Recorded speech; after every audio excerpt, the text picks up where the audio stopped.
Well, hello, everybody. We're so glad that you're here. You are listening to and viewing Join the Late Bloomers podcast. I'm Shelly. This is Joe.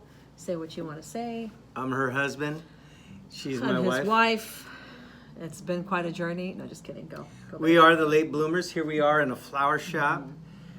It started off as a dream and then a side hustle, and here we are.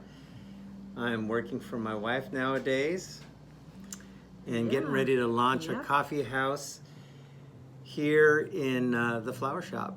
And we are in our mids. We are middlers, and yet here we are. We're not old timers yet, are we?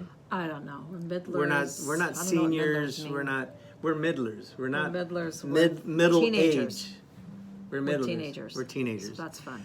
We're acting like teenagers sometimes. No. No comment on that. Okay.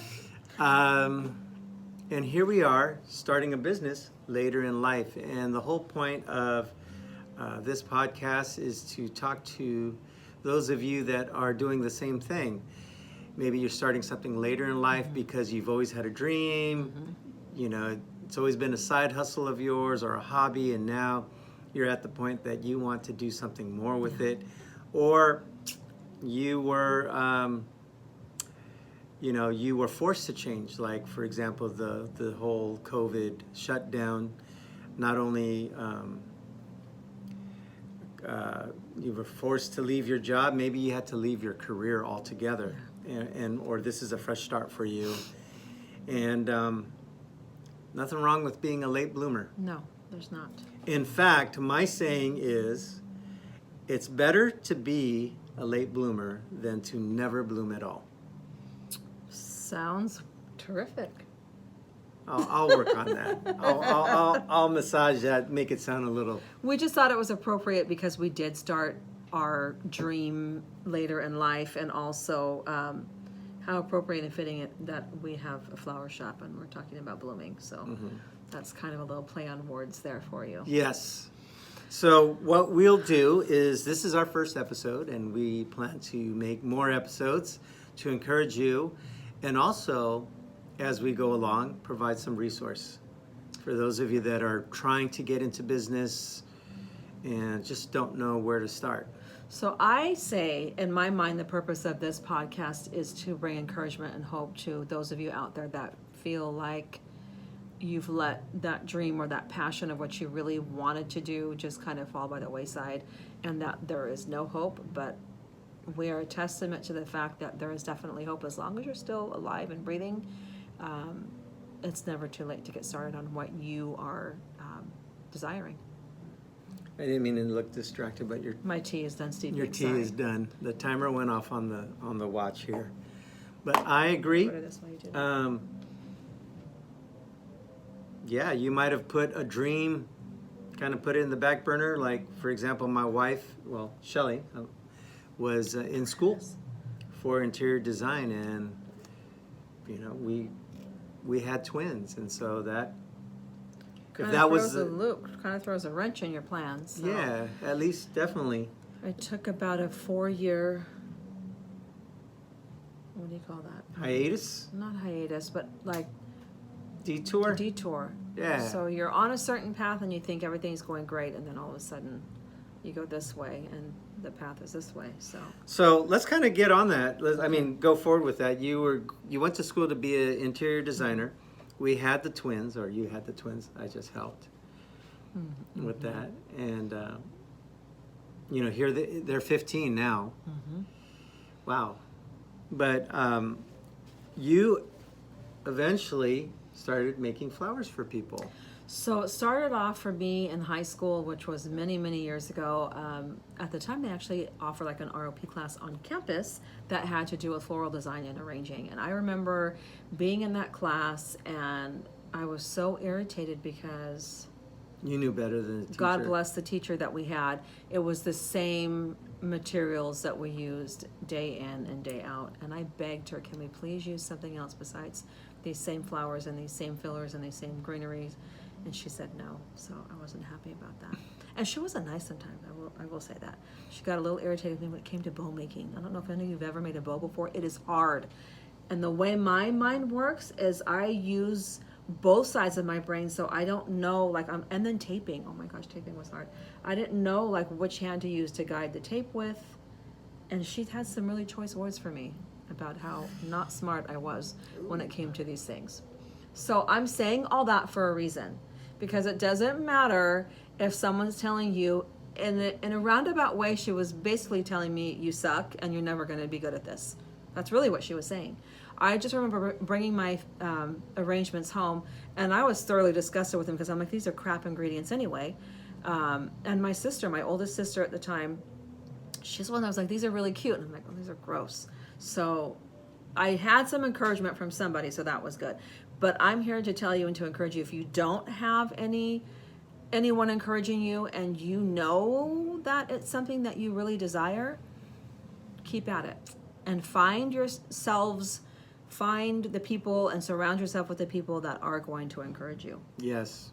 Okay, that was a side That's note, very sorry. Side note. No. So I was a children's pastor at the time. Or working in the Not kids while I was in ministry. high school. Not when she was in high So school. fast but forward to when our adult years. you've had the twins are now toddlers, I believe, or just getting into preschool. And I remember you starting to make flower arrangements, and all of a sudden, every Saturday or most Saturdays, you were doing something for someone. Oh, I'm doing a party for someone. Party. Like a kid's party. Not nothing to do with the flowers, though. That's just to do with Okay. just kids' decor. Yes, that's Yeah. right. Yes. You like doing kids' parties. Yes, so that's what I had in the back of my mind, is I'm going to do something creative with my hands on the side while I'm raising these kids and having a part-time job. And so I thought, well, I have kids, so I had young girls, like young babies, so I might as well do something when it comes to kids design, because kids parties are fun. And I love color, so they're bright and colorful and just fun to do all the way around. So I just started doing that. And then I had a couple of friends reach out to me and say, would you do ours? And I said, of course. So Well, how did you start doing flowers? Now I forgot. Okay, so you were doing so the parties, and then the parties, and then you're the one that encouraged me to do the Instagram account. So once I did the Instagram and I put the party stuff on there, I wasn't really getting any like traction on that. So I honestly do not remember how. I just knew that I always had that passion for flowers, and I know how. We started the garden in our front yard. We completely re-landscaped our front yard at the house that we were living in at the time. We spent a lot of money on redesigning everything, and he was the gardener. We had someone professionally do the bulk of it, but he loves the garden. I don't, but I love flowers, so I picked out what was going to go in the front yard. So we had like the beautiful like climbing roses, the English roses, garden roses that weren't popular until now. And it was just so peaceful, and yeah, I just loved it. So then I don't remember how I thought, okay, this isn't working. When it came to the kids' parties, this isn't it. I knew I was getting there, but I'm like, okay, this is not exactly what it is.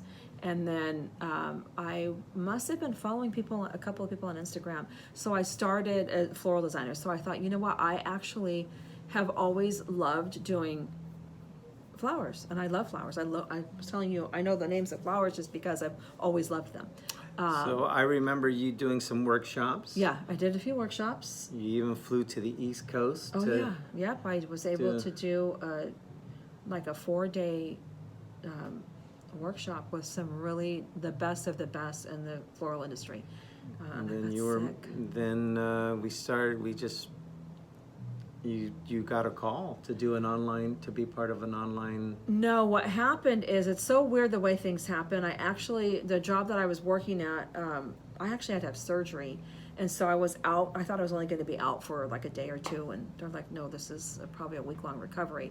So while I was recovering, I was on very active because of him. Social media, Instagram, be on there, da-da-da-da. And let me pause that for a minute and say I did try to actually intern at a few places locally, and I was turned down. And I'm sure it's all for the better. It was all for a reason. So while I'm on bed rest at home, they were doing a pop-up shop somewhere not close to us. And I thought, you know what, I'm just going to go there and just bring small little, arrangements, nothing too crazy, and try to sell some. So it ended up that I met somebody there whose cousin owned a wedding venue, or whose aunt owned a wedding venue, and they were going to be doing a open house. So they were trying to launch it off the ground, and so she asked me would I be interested in setting up my table at their venue. That was nowhere near where we lived, but that was the reason. And so when we went there to that venue, I booked one bride. That's right, I was there. I booked one bride, and I knew that was the beginning of a journey that would take us here to the flower shop. Yeah. And how appropriate and fitting, because the bride's name was Genesis, which means the beginning. So just a Wow. little background on that. There for you go. Yep. And so I thought we were going to be a flower truck, Yep.